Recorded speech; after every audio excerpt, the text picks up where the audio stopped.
Shalom. Slakia. Shalom. Giving all praises and all glory unto Yahweh Bahashem, Yahweh Shai Bahashem, Rakakadash, double honors unto the elders and apostles of Great Millstone at Rulebal, and shalom to all of the Akim that are teaching this word around the globe with faith and truth and sincerity. I'm the brother Caleb from the GMS London Forecasters Camp, back with another lesson to help edify the Lord's elect.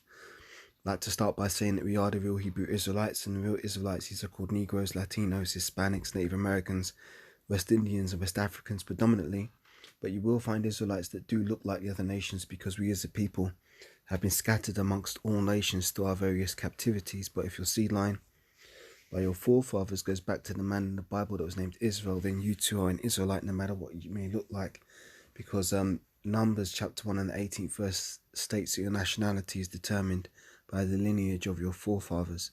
So just going to do a quick lesson here. I happened to be in the Apple store a couple of days ago. I was looking around in there, and I noticed I had these images on the wall. Now these images are very interesting because what is it showing?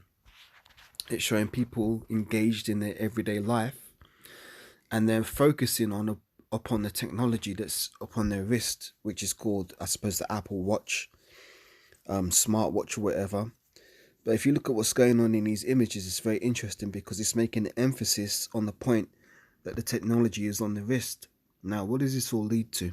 You might think, oh, this is just simple, they're just wearing a smartwatch. Well, it's leading towards the MOTB, Revelation 13 verse 16, and they're putting heavy emphasis on the fact that the technology is on the wrist. Now, the Apple Watch isn't the MOTB, but what I'm trying to say is that you see a lot of people these days getting these smartphones and smart watches, and they be making payments through, using these smart watches. For example, I always see people on the underground now, they go up to the ticket gates, and instead of pulling out their Oyster card or their debit card or their credit card, they simply put their wrist or their phone near the sensor, and the gates open. Now, this is all conditioning people to the eventual MOTB and the acceptance of it, because people who are in the world who don't know this truth, they don't see the dark side to this technology. They don't see where this is all leading to, because Esau is a very cunning hunter, as it says in Genesis 25, I believe. Esau was a cunning hunter. So Esau's whole agenda is to how can I get as many people to take this MOTB with as much least resistance as possible. The way he does it is through a term called gradualism. He gradually introduces this technology, not all at once, but slowly over a long period of time, so that people become desensitized to it, so that when he does eventually push his mark, a lot of people aren't going to see anything wrong with it, because a lot of people are going to be ignorant of the scriptures, and they don't know the judgment that comes with taking that mark. So going into the Apple shop the other day, it's all witchcraft, man. And they've got these images on the wall because they're basically conditioning people to accept this technology. Now, they used a variety of images. Now, the funny thing about this is that you've got this person, it happens to be a Jake as well, with blonde hair in their head, which is going off, not by coincidence. To have yellow hair is a sign of leprosy. But they've got this Jake woman here who's accepted the technology, and she's staring at her Apple phone, but yet she's got her Apple smartwatch on. So it's like all of her attention is consumed by this technology. It's crazy. Looking at the next image, because it wasn't just one image in there. Scrolling to the next, you got this guy here. Same thing. What's the emphasis on? When you're looking at art, right? You've got primary emphasis and secondary emphasis and tertiary, tertiary third emphasis in images when you're constructing it. So when you're drawing a picture or painting a picture, the first thing you do as an artist is you think, okay, what do I want my viewers' primary attention to be? And you can like this is called composition. When you're composing an image, you could think, okay, I want the person's eye to go here, then second here, then third there. So you can structure your images in a way to lead the viewer's eye into certain areas of the image that you want them to focus on. And when you're a skilled artist, you can control that order. It's, a lot of art is basically psychology, understanding your viewer's mind more than your viewer understands their own mind. So you're basically leading them on a trail, Like, what's that story? Is it Hansel and Gretel, where they left a trail of breadcrumbs? I think it's Hansel and Gretel. It's been a long time since I heard these children's stories, but you know what I mean? You're leaving these crumbs and you're leading the viewer's eye. So my point of saying that is that the primary focus in this image, yet again, is the technology on the wrist. And this person's fully embraced in the technology, but yet what are they also wearing? They're wearing those Apple brain frying headphones, with those wireless headphones that cook your brain. So again, this person is completely immersed. Their senses, now your senses are, you got visual, your eyes, auditory, your ears, olfactory, which is your nose and your mouth, tactile, which is your sense of touch. They're basically depicting these people's senses being fully consumed through this Apple technology. So they've got the technology on the wrist and they've got it in the ears, and he's got no eyes, if you notice, which is interesting. So he can't see nothing. See, these images, they're not fucking by coincidence, man. Why are they giving this guy a nose and a mouth but no eyes? Because they don't want him to see. But he's listening and he's, totally into the technology. There's another image, I believe. Yeah, here we go. Yet again. So this is all around the store. They're pushing this smart technology in the wrist, right? So this person's evidently sleeping. Oh, he's got eyes, but his eyes are closed. He's sleeping. So they want to communicate the fact that this person's asleep. But yet while he sleeps, this technology is running and it's monitoring his awake time, sleep stages. So he wants to wake up in 6 minutes. His rapid eye movement, 1 hour and 45 minutes, which is REM, which is where, certain phase of sleep. Core, deep. So it's all being monitored. This is what's called biometrics, body measurements. So they're tying this in with this technology. And yet again, what's the emphasis? Now, oftentimes when you're looking at a painting, the emphasis is usually the largest subject in a painting. In historical paintings, Renaissance paintings, usually the primary character would be the largest character in the image, or he'd be positioned on a certain golden section of the image. Now, when I talk about golden sections, that's ratios of division. You've got what's known as the golden section, which is the divine proportions. So basically, beauty can actually be measured in nature and in art. And it's usually around the principle of pi. Now, in mathematics, pi is a ratio of 3.14. So like, yeah, I'm getting a bit deeper. I don't want to get too deep. Try and stay one deep. But basically, there's ratios and measurements that are what are known as divine proportions. Now, if you want to measure beauty in a man or a woman, usually a woman's... I'm talking about women because I find women attractive. I'm not... no batty man or soddy might, so I'm going to talk about women. Usually if you're looking at a woman's face and it's widely accepted as beautiful, it's usually got something to do with it being structured upon divine proportions. For example, a lady's ratio in terms of the width of her face to the length of her nose to the distance between the tip of her nose to her eyes. If it falls closer to these divine proportions, usually this person will be more aesthetically beautiful than someone who falls off those divine proportions. A great example would be for me to use Quasimodo from The Hunchback of Notre Dame.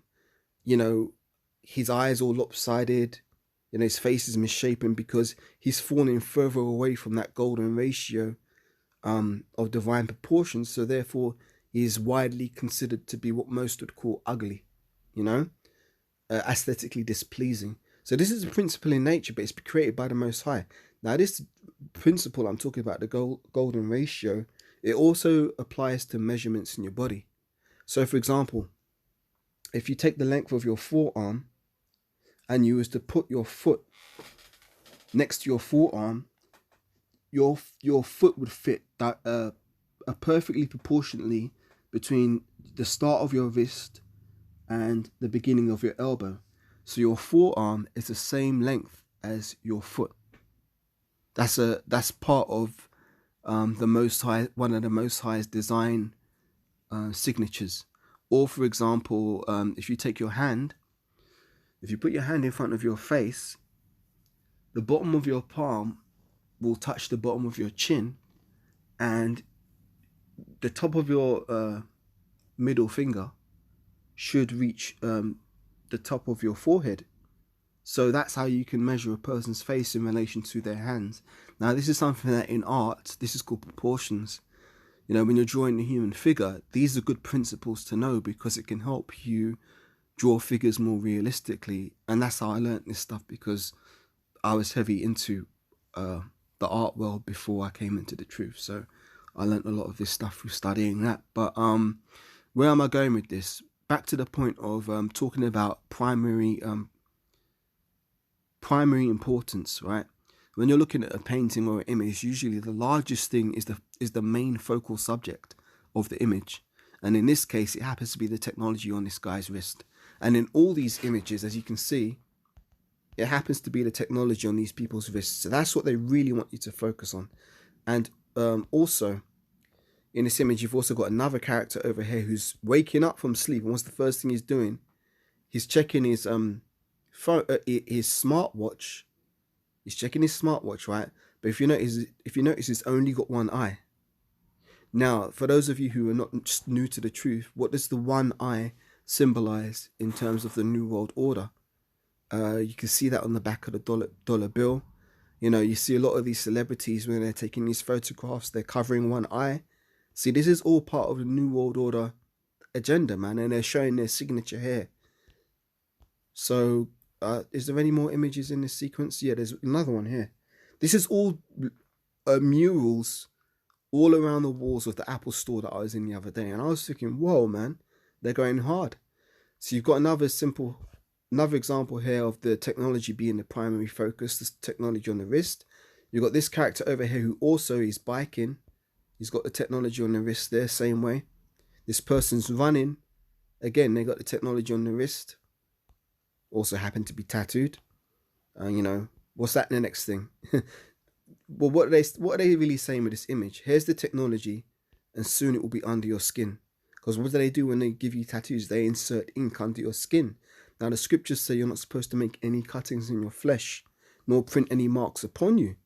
But one of the marks that's going to be imprinted on the masses of these people is the charagma, which means thing inserted I believe is that the Greek, the charagma, yeah.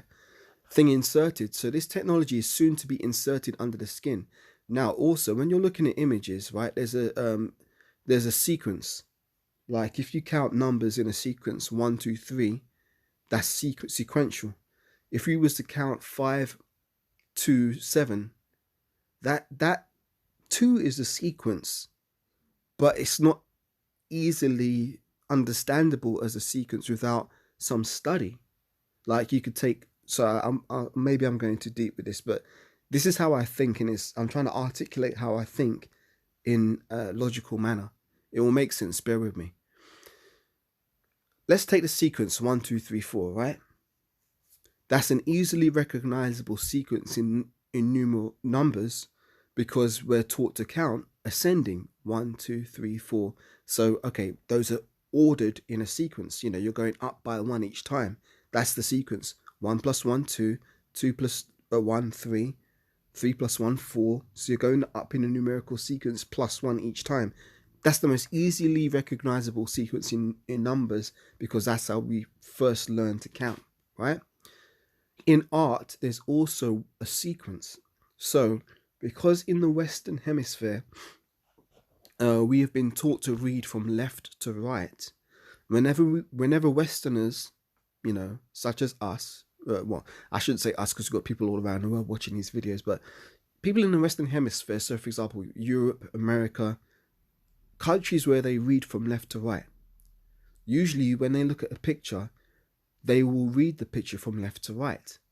And they will start at the top left corner of the image, and their eye will go down to the bottom right corner of the image, because that's how we're conditioned to read. When you open up a book, you start at the top left and you end at the bottom right of the page.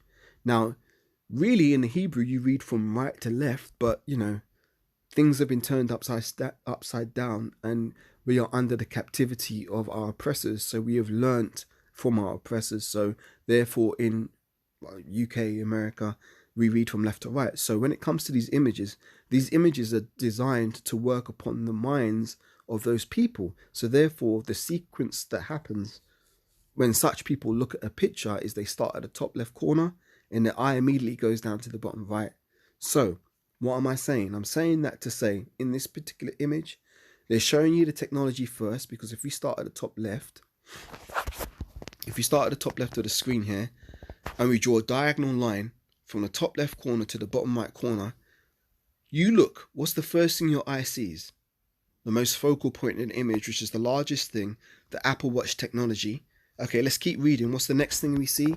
We're going to see this tattoo, 01. And it's funny. And they put it as 01 because 01's an easy, low number. It's not going to cause anybody to have any mental, agitation or distress. But what it's really saying is, here's the technology, and the next thing it will be is it will be implanted under your skin. See, what do they say? There's a saying in the world, a picture is worth 1,000 words. Well, I'm breaking down these images for you because the people who design these pictures, this is exactly what they want the viewers to subconsciously internalize and take on board without consciously recognizing what they're seeing. So this is all subliminal messaging. Let's go to, is there any more? I think that might be it. Yeah, that's it. So yeah, this is all subliminal messaging, all for the purpose of pushing people further in towards accepting the MOTB. So there you go. This is what I saw in the Apple store when I was out the other day. So let's finish off with a precept. Revelation.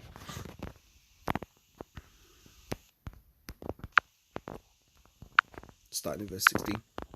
It says, and he causeth all, Revelation 13:16, and he causeth all, both small and great, rich and poor, free and bond, to receive a mark in their right hands or in their foreheads, and that no man might buy or sell save he that had the mark, or the name of the beast, or the number of his name. Here is wisdom. Let him that have understanding count the number of the beast, for it is the number of a man, and his number is 666. Now there's a heavy judgment that comes with taking that mark, because if you take that mark, you're going to drink of the wine of the wrath of the Most High, which is poured out without mixture into the cup of his indignation. So that means you're going to be destroyed. There's no coming back from that. Once you take that MOTB, that's your arse sealed for destruction. Lord willing, we be of the elect. Our asses are sealed with the mark of exemption, so we're not going to take that mark, and we shall receive salvation when our Lord Yahushua returns in the chariots, what the world ignorantly calls UFOs. So yeah, man, I hope that lesson's been edifying. I'm going to close it out there. So that giving all praises, honor, and glory unto Yahweh, Bahashem Yahushai, Bahashem Rakakadash. Double honors unto the elders and apostles, the great most that rule well. Shalom to all you Akim, teaching this word with faith and truth around the globe. And I'm out for this one, and I'll catch you on the next, Lord willing. Shalom, wa ababa, wa kum yasharala. Shalom for now.